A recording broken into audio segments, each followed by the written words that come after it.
So this is the 82 Mazda B 2000 Sundowner Sport cab that I used for a while. This is the one that was crashed, but being here in the Pacific Northwest for the last 8 years has just completely rotted it out. You can see you got holes here. There's holes in the floor.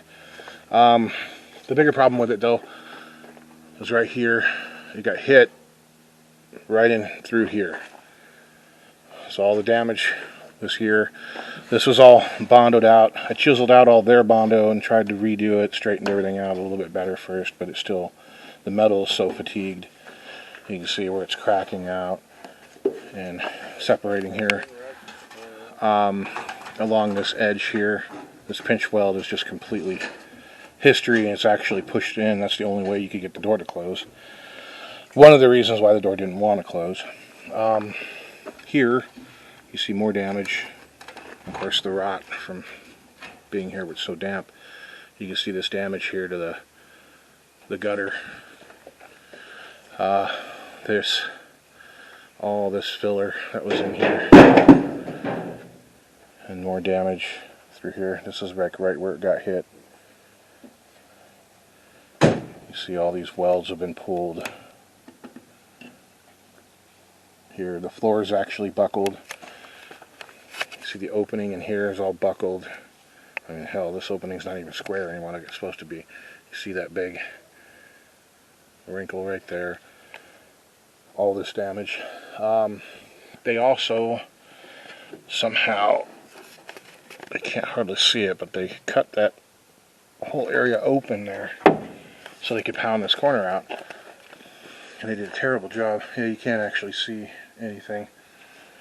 You know, and here they'd rip this open so they can get hammers and such inside. But you can see the floors were solid, but they're gotten pretty rusty living out here. But it's a goner. We're going to fill it full of scrap metal and take it down to the scrap place and start cleaning everything up. Rot here. Holes down here.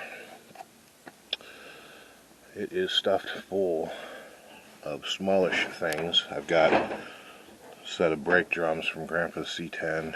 I've got a pair of small block Chevy cast iron manifolds. We've got pipe, brake lines. There's an inverter. There's a welder in there.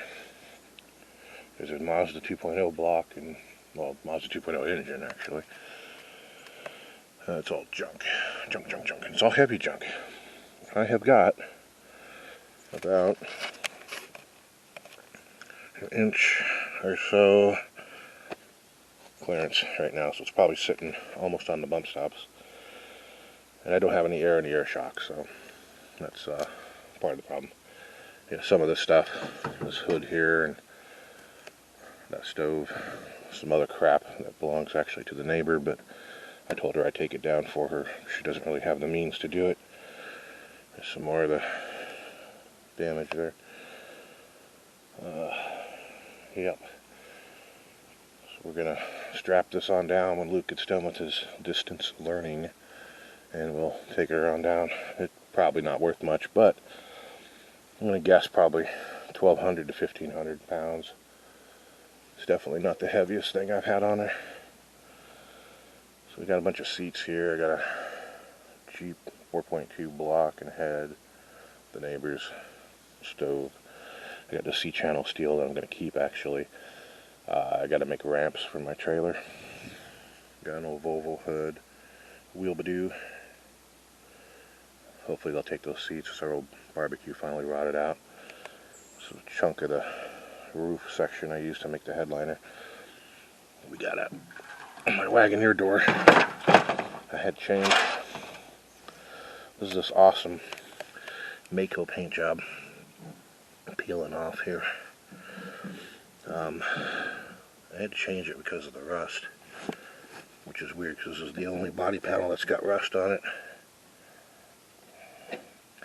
There's a dent here. You might be able to see it better. There we go. Mako just bonded right up to that piece of trim that was there. And that's all they did to fix it. Isn't that awesome? Yeah, we'll do a whole write-up on that Wagoneer as well. I'll do an episode. We'll do an episode on all of them someday. Right now, well, I guess right now I can take you guys for a tour of the Field of Screams. Here, my mess. Now, part of the reason this is such a mess is I've been cleaning out sheds, just bringing everything out into the yard, separating it, stuff I'm going to keep, stuff I'm going to get rid of before we move. I'm sure the neighbors don't much care for it, but that's just what's got to happen.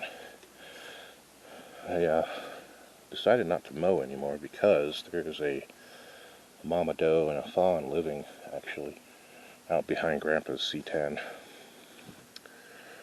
So I didn't want to disturb them, so we just left them be. This is all going to have to get mowed, though, before we sell the place. Okay, this is my 58 DeSoto Fire Sweep. This is my dream car. God, look at that chrome. It's a little rusty. This I got out of a junkyard in Oklahoma. It's been sitting for 40 years. Floors are not as rough as you'd think. You know, if I wanted them to look absolutely pretty, I can replace the whole floor pans, you know, right and left, but really it's just a couple holes. You know, I could do little patches. Those are my Sears tractors, you know, pre-Craftsman. I believe they're Bolins. This one was running great, ugly as hell. This old Tecumseh 16 horse overhead valve in it. All the magnets came off of the flywheel.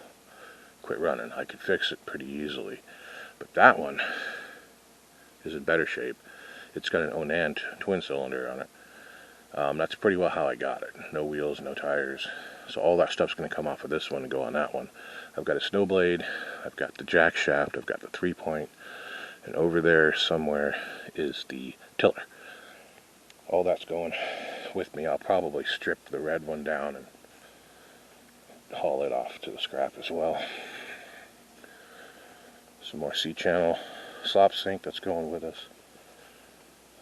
Tarp for the next couple runs. This is our canopy that the snow destroyed. That's going to be going to the scrap here. Dashboard, plastic, that'll be going to the dump. This is my car hauler.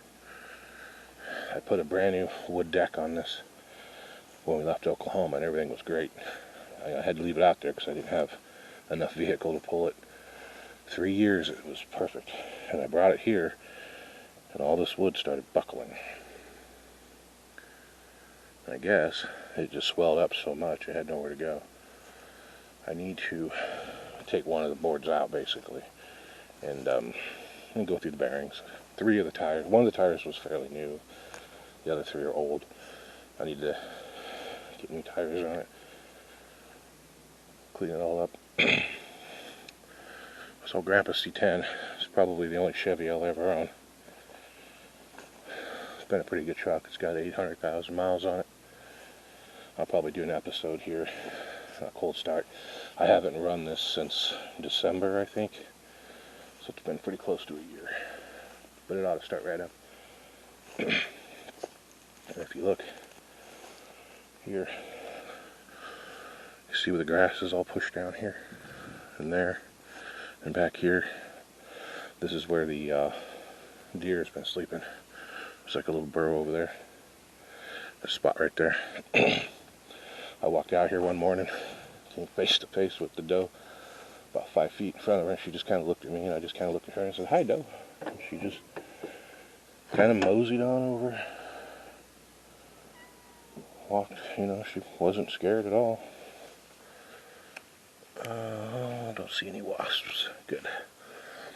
I got a bunch of DEET earlier in the year, sprayed it in here to kill the wasps.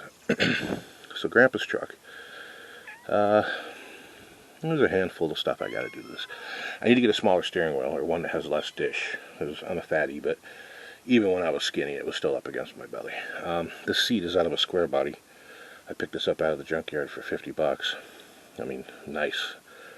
But it sticks out farther and makes the problem even worse.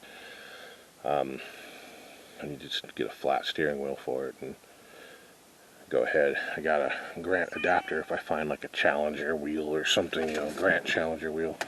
Those are pretty flat. The heater controls were broke on this thing as long as I can remember. Maybe since I was a little kid. I never remember them actually working. Grandpa had to reach up into the dashboard to turn the heater on. So I fixed that. But what I was in the middle of doing here, I've got my Bluetooth receiver for this because I can't drive this thing across the country with no tunes, man. There's just no way. This is a radio delete truck, actually. And somewhere in here is the radio delete panel. Not sure where. But basically the Bluetooth receiver is going to sit right up here on top of the ashtray platform. And we'll put this back in. When I was 12, I actually put a radio in this truck for Grandpa. I just took a pair of pliers and twisted this, and he got so pissed. Took it back out, put it all back to where it was.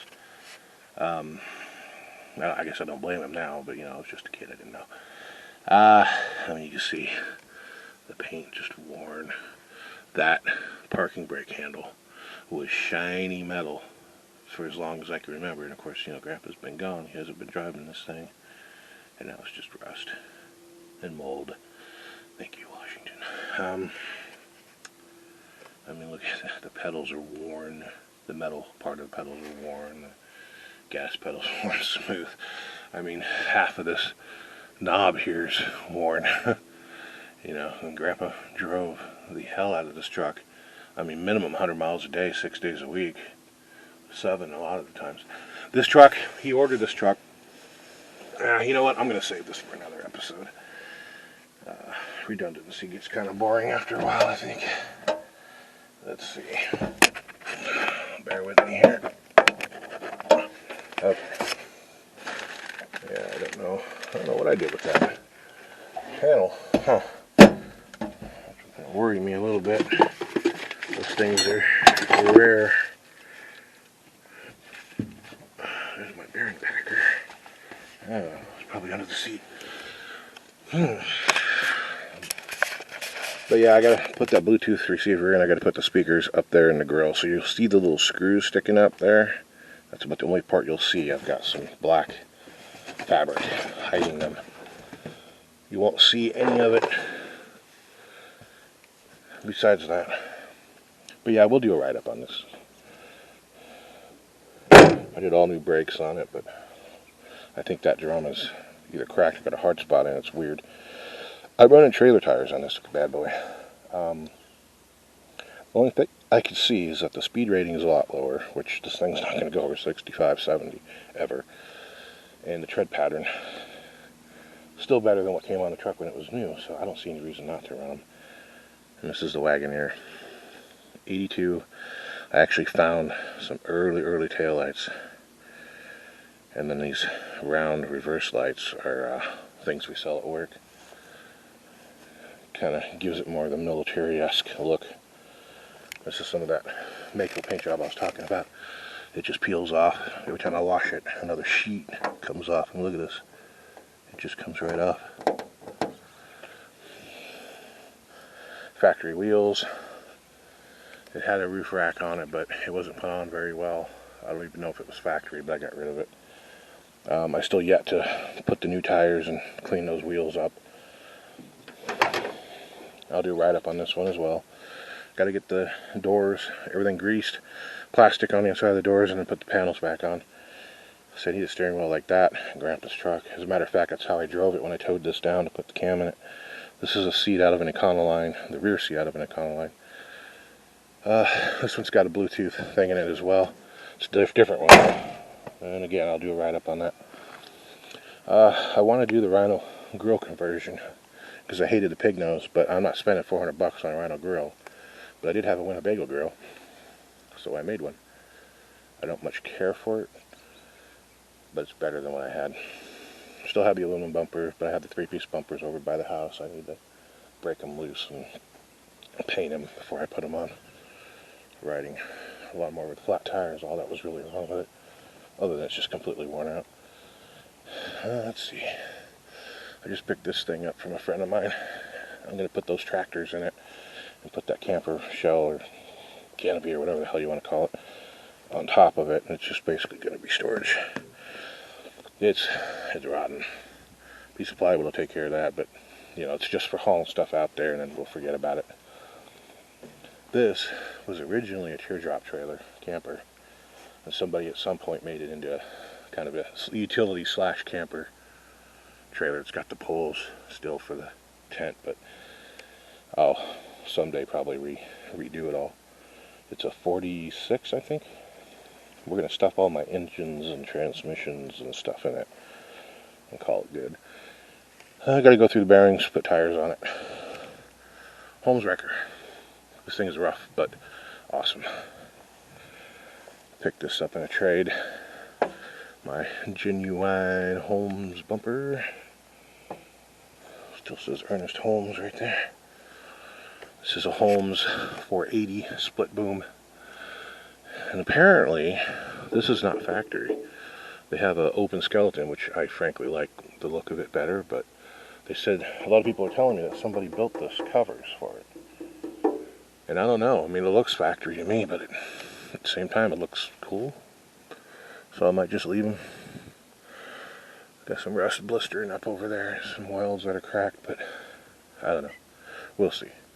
It needs a lot of work, but I don't like this. I think they call it a California bed or something. The way it comes up and it flats and then it dips back down is probably fine for the 78 Ford that it was on, but for my Dodge, it really needs to come up here. So since the skin is already so damaged, I think I'm just going to reskin it, and then I'll reshape it to the body I like. I need to finish jacking it up. I've got all the bolts torched off, so once I get the front end up high enough, I stack these tires under the corners and let it down. The frame should fall out from underneath it, and I just pull it out and back my truck up underneath it. And this is the truck it's going on. This is a badass truck. 61 Dodge G300, 1 ton. I don't know what its original purpose was. That's the factory color, Mustang gray. It's not white. It's got the 16-inch lock ring wheels, not split rim, lock ring wheels, 6 lug, so you can't find anything for it anywhere. Push button automatic. How cool is that? When I got this truck, it worked. You could drive it. I had to rebuild the heater box, put a core in it, find one to fit it. Floors are gone like they are in all of these old swept lines. Steps are actually solid. The rockers are starting to go though. Again, that's pretty typical for these trucks. Nobody makes patch panels. Well, didn't have any visors on it when I got it. Those came off a satellite that I had. They're usually completely rotten along that edge there, and this one really isn't. Although if it lives here much longer, it will be. A little vintage Stuart Warner motor minder. I had to rebuild that. That tack, sometimes it works, and most of the time it doesn't.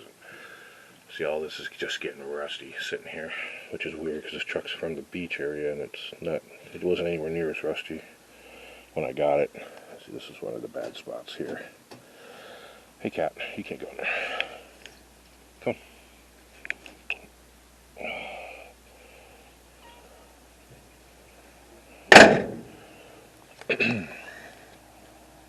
One year only grill, rare as hell, and they're really hard to find in good shape. That one's not too bad. It's a little bowed, but not much. I have never liked these grills. They're pretty damn delicate anyway, but I like the chrome one or the, frankly, I'd rather have a painted one, although if it's all that much white, it's going to look kind of overbearing. So this is my field of screams here. We bought this place real cheap with the land. Some tweakers had it before us and they trashed the place. And I'm still finding crap buried in the ground, buried in the blackberries. All those batteries were over there. Tires everywhere. It's a little beyond me to be able to cut down all this stuff. I got some more scrap there under that tarp. That building, the guy was building an apartment. When we moved here, it was actually pretty decent. And he had another building that he was building off to the side of it that was just sheeted and studded. The roof leaked a little bit, and it has since collapsed completely. And that needs to get knocked down, but you know, he got caught, and they made him quit building on it. It's just an old single-wide. Shed's still good, chicken coop's still good. We actually moved that up here. I hauled it here with the Dodge. The Dodge, I moved it forward to mow, and when I got done, you know, 20 minutes later, I went to back it up and it had no reverse. Don't know.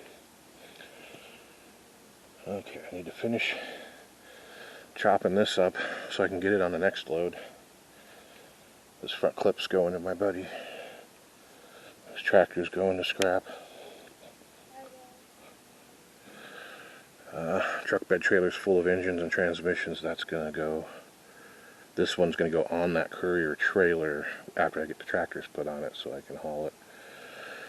Good set of oval doors, but nobody wants them, so they're gonna go to scrap. Cricket fenders, cricket doors. They're pretty well junk, but I can use them to make bucks for the wide body fenders and stuff. And just pile of scrap metal. It's all gonna go, but yeah. Kind of looks like a homeless camp here, I think, but it'll get all cleaned up. See you later.